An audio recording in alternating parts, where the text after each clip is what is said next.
इस वीडियो में हम बात करेंगे बिहार की सियासत के उस तूफान की जिसने सबके होश उड़ा दिए। जी हाँ, चिराग पासवान फिर से सुर्खियों में हैं और उनका एक ऐलान बिहार की राजनीति में भूचाल ले आया है। रविवार को आरा के नव संकल्प महासभा में चिराग पासवान ने जो बम फोड़ा उसने बिहार की सियासत को हिलाकर रख दिया। उन्होंने ऐलान किया कि उनकी पार्टी लोजपा बिहार की सभी 243 सीटों पर चुनाव लड़ेगी। अरे भाई, ये सुनकर तो नीतीश कुमार की कुर्सी भी कांप गई होगी। सवाल ये है, क्या चिराग का ये दाव बिहार का सियासी खेल पलट देगा या फिर ये सिर्फ एक जोरदार शोषा है? दोस्तों, ये कोई छोटा मोटा ऐलान नहीं है, ये एक ऐसा मास्टर स्ट्रोक है जो एनडीए के अंदर के समीकरणों को तहस नहस कर सकता है और सबसे बड़ा निशाना हो सकती है नीतीश कुमार की जेडीयू। याद कीजिए 2020 का वो चुनाव, चिराग ने नीतीश हटाओ बिहार बचाओ का नारा दिया था। एनडीए में रहते हुए भी जेडीयू के खिलाफ उम्मीदवार उतारे थे। नतीजा, जेडीयू की सीटें 115 से लुढ़ककर 43 पर आ गई थी। अब फिर वही कहानी दोहराई जा रही है। तो क्या नीतीश का खेल इस बार भी बिगड़ने वाला है? लेकिन रुकिए, कहानी में और भी मजा है। चिराग औपचारिक रूप से एनडीए का हिस्सा नहीं है, लेकिन बीजेपी के साथ उनका छाया गठबंधन हमेशा चर्चा में रहा है। लेकिन कुछ लोग कहते हैं कि बीजेपी चिराग को जेडीयू को कमजोर करने का हथियार बना रही है।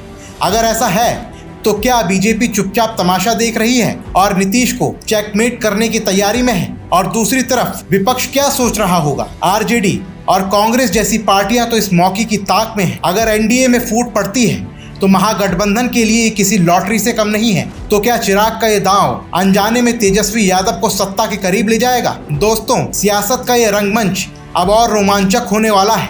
अब आप जरा ग्राफिक्स के जरिए इसके संभावित असर को समझिए। चिराग के इस फैसले से जेडीयू की सीटों में कटौती होगी और वोट बैंक पर खतरा बढ़ सकता है। इसके साथ ही बीजेपी को छोटी अवधि में फायदा हो सकता है, साथ ही सहयोगियों पर दबाव बढ़ सकता है।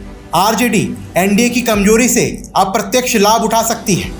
इन सब में एलजेपी की छवि मजबूत हो सकती है, साथ ही नई ताकत बनने की कोशिश भी हो सकती है। अब आते हैं चिराग पासवान की रणनीति पर।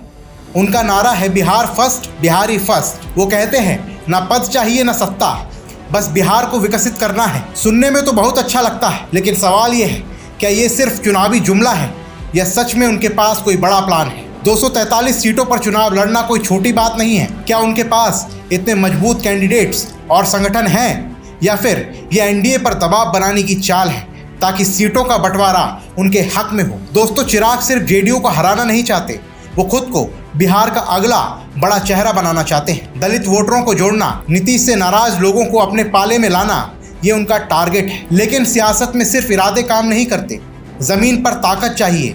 तो क्या चिराग का ये दांव उन्हें सुपरहिट बनाएगा या फ्लॉप साबित होगा? और अब इस सियासी जंग में एक और ट्विस्ट आ चुका है, क्योंकि मैदान में उतरे हैं प्रशांत किशोर। जी हाँ, वही प्रशांत किशोर जो कभी नीतीश और मोदी के लिए चुनावी रणनीति बनाते थे, अब अपनी पार्टी जनसुराज के साथ बिहार की सियासत में कूद पड़े हैं। वो भी 2025 में सभी 243 सीटों पर चुनाव लड़ने की तैयारी में है। उनका फोकस शासन, विकास और ईबीसी मतदाता है। तो क्या प्रशांत किशोर इस खेल को और पेचीदा बना देंगे या चिराग के साथ मिलकर कोई नया धमाका करेंगे?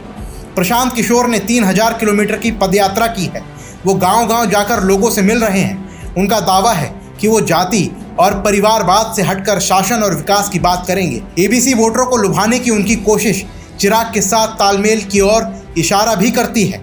अगर ये दोनों हाथ मिलाते हैं तो एनडीए और महागठबंधन की मुसीबत तो पक्की हो जाएगी। तो दोस्तों, अब असली सवाल, इस सियासी रण में कौन जीतेगा? क्या चिराग पासवान का 243 सीटों का दाव उन्हें बिहार का नया सितारा बनाएगा? क्या नीतीश कुमार और बीजेपी फिर कोई ट्रम्प कार्ड खेलेंगे या प्रशांत किशोर बिहार की राजनीति में तीसरी ताकत बनकर उभरेंगे?